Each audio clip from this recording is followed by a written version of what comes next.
Hi, my name is David. Welcome back to my channel. You know, I spent 30-some years on a Harley before my knees finally had enough of the cold. But I still got stories. This one right here, it still keeps me up some nights. Pull up a chair. There are towns in this country where the cold doesn't just settle into the ground, it settles into people. Mill Haven, Pennsylvania was one of those places. Population just under 4,000, one diner open past 9, a hardware store that doubled as a gossip booth, and a police department that ran exactly the way one man wanted it to run. The Iron Spine Motorcycle Club had been in Mill Haven for 22 years by the time any of this happened. They weren't outlaws, not by any honest definition of the word. They were mechanics, veterans, welders, a couple of ex-teachers, men who had found something in each other that the regular world never quite offered. A code, a silence, a kind of loyalty that didn't come with fine print. Their clubhouse was a converted garage on the edge of Route 9, surrounded by dead cornfields and one very old oak tree that seemed to lean toward the building like it was listening. They fixed bikes during the day, drank beer at night, and minded their business with a discipline that most men twice their age couldn't manage. Their president, a barrel-chested man named Ray Decker, had one rule he said out loud, and one he didn't. The one he said was simple: you don't bring trouble to the door. The one he didn't say, the one every member understood without being told, was that if trouble arrived on its own and it was wearing the face of someone who couldn't fight back, you didn't turn away. That second rule is what started all of this. It was the third week of January, 19 below with the wind chill, when Tommy Briggs stepped out back to dump a bag of trash and found a boy sitting against the rear wall of the garage, knees pulled to his chest, lips gone the color of old ash. No coat, no shoes worth mentioning, just a kid, maybe 10 or 11, staring up with eyes that weren't scared so much as emptied out, like fear had already burned through him so completely there was nothing left but the cold. Tommy didn't ask questions. He just picked the boy up and carried him inside. They set him by the wood stove and wrapped him in a horse blanket that smelled like motor oil and Ray's old dog, and nobody said much because there wasn't anything worth saying yet. The boy didn't give his name. He ate the soup that Carla, Tommy's wife, who showed up most Thursday evenings with a pot of something, put in front of him without looking up from the bowl. His hands shook for almost an hour before they stopped. Ray watched him from across the room, not hovering, not pressing, just watching the way a man watches a stray animal that's been hit, giving it room to decide whether the humans nearby were worth trusting. It took 2 days before the boy said a single word that wasn't yes or no. His name was Marcus. He was 11.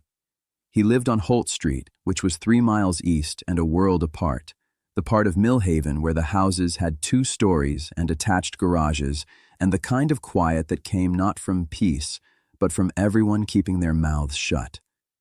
Ray didn't push for more. He set up a cot in the back room, got a second-hand pair of boots from the bin by the door, and told Tommy to keep things quiet. What he didn't say, and what everyone in that room understood, was that a child doesn't run barefoot into a January night for no reason. Something had pushed him out of that house, and whatever it was had pushed hard. The first sign of real trouble came on the 4th morning, when a cruiser from the Mill Haven PD rolled slowly past the front of the garage, not stopping, not turning in, just rolling. Ray caught it through the window. He didn't say anything to the others. But he went to his desk, opened the bottom drawer, and made a phone call to a man named Frank Olson, who happened to be a retired family court clerk and the closest thing the Iron Spine had to a lawyer.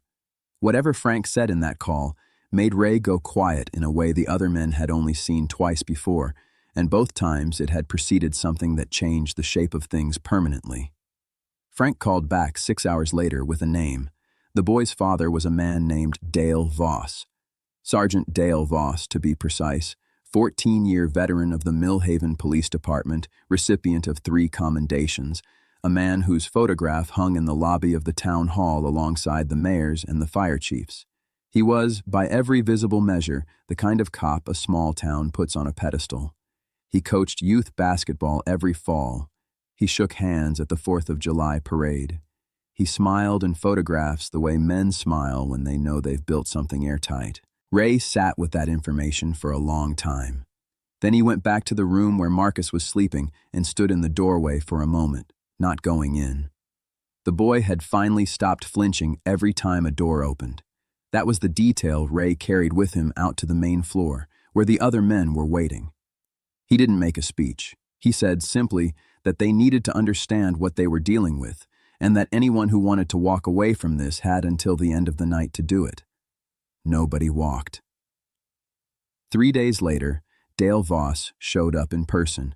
He came in his personal truck, not a squad car, wearing civilian clothes, jeans, a canvas jacket, a smile he must have practiced. He told Ray he was just a father worried about his son. He said Marcus had some problems, that he was a troubled kid who ran away sometimes, that the family just wanted him home safe. Ray listened to the whole thing without expression. Then he said, Marcus wasn't there. Voss stopped smiling somewhere in the middle of Ray's sentence. He looked around the garage the way cops look around rooms, cataloging, measuring, and then he looked directly at Ray for a moment that lasted about 3 seconds too long. He said very quietly that he hoped nobody was making a mistake that would be difficult to walk back.